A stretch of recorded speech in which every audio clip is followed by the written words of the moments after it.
Hello friends, welcome to my channel competitive English with primary TET. তো বন্ধুরা, এর আগে আমরা যেটা জানি 2022 যে রিক্রুটমেন্ট, তো সেই রিক্রুটমেন্টের একটা যে অ্যাডিশনাল প্যানেল, তো সেই প্যানেলটা এর আগে বের হয়েছিল। সেখানে কিন্তু 56 জন মতো ছিল। তো এবার সেই 56 জনের যে লিস্টটা বের হয়েছিল, তো সেটা নিয়ে কিন্তু আবার হাইকোর্টে মামলা হয়েছিল মহামান্য বিচারপতি বিশ্বজিৎ বসু স্যারের এজলাসে।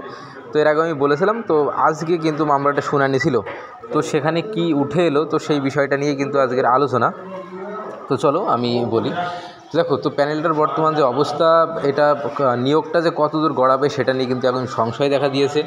প্রথমে যেটা বলবো সেটা হলো এই যে 5% যে প্যানেল, তো সেটা তো প্যানেল কিন্তু আর মানে লিস্ট কিন্তু আর খুব একটা আসার সম্ভাবনা নেই। যেটুকু আজকে দেখা গেল পর্ষদের যে মতিগতি, তো তার উপরে ডিপেন্ড করেই বোঝা যাচ্ছে যে 5%-এর যে লিস্ট, সেটা হয়তো আর নাও আসতে পারে। কেন এই বিষয়টা বলতে, দেখো, তো এখানে পর্ষদ কিন্তু এক প্রকার জানিয়েই দিল যে আর কোনো সিট নেই। তারা ডিপিএসসি থেকে যে লিস্ট যারা পেয়েছে, তো সেখানে বিষয়টা কিন্তু স্পষ্ট যে নন জয়নিং সিট কিন্তু আর নেই। যা ছিল তারা কিন্তু নিয়োগ দিয়ে দিয়েছে বা প্যানেল বের করে দিয়েছে।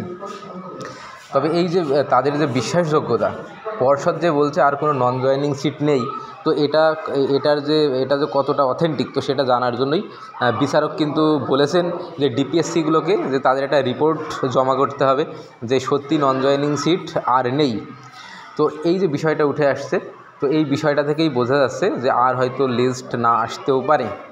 তো সেটা পর্ষদ যদি এখন বিষয়টা মানে চাপা দেওয়ার চেষ্টা করে যে আর নন জয়নিং সিট নেই, তবে ডিপিএসসির যে রিপোর্ট, তো সেই রিপোর্টে যদি উঠে আসে যে হ্যাঁ নন জয়নিং সিট এখনও আছে, তাহলে সেই দিক থেকে কিন্তু আরও একটা কিন্তু প্যানেল আসার তখন সম্ভাবনা আছে। তো বিষয়টা এখন দেখা যাক কোন দিকে গড়াই।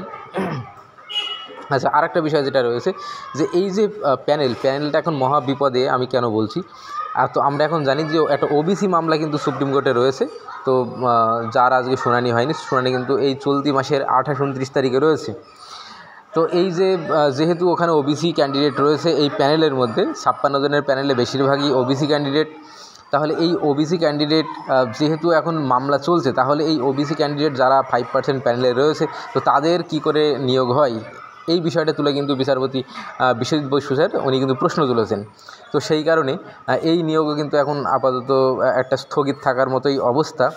কিন্তু বাকি যারা রয়েছে জেনারেল, তাদের কিন্তু নিয়োগ হয়ে যাবে, নিয়োগ সম্ভব। কিন্তু যেহেতু ওবিসি ক্যান্ডিডেট, এদের নিয়োগ কিন্তু সম্ভব হচ্ছে না এই মুহূর্তে। তো এই যে বিষয়গুলো রয়েছে, তো এখন আর যে লিস্ট 5%-এর লিস্ট আর আসবে কিনা, সেটা ডিপিএসসিগুলোর যে চেয়ারম্যান, তো তাদের রিপোর্ট না দেওয়া পর্যন্ত ক্লিয়ার হচ্ছে না। তো 2 সপ্তাহ সময় দেওয়া হয়েছে, তো 2 সপ্তাহ পরে কিন্তু আবার শুনানি হবে। আর ওবিসি মামলা থাকার জন্য, ওবিসি মামলা যেহেতু এখন মীমাংসা হয়নি, তো সেই কারণে এই প্যানেলের 56 জনের প্যানেলের যারা ওবিসি রয়েছে, তো তাদের যে নিয়োগ, তো সেটাও কিন্তু এখন আপাতত মুলতুবি থাকছে। তো এই বিষয়টা জানা যাচ্ছে। তো পরবর্তী আপডেট পেলে অবশ্যই জানাবো। ধন্যবাদ।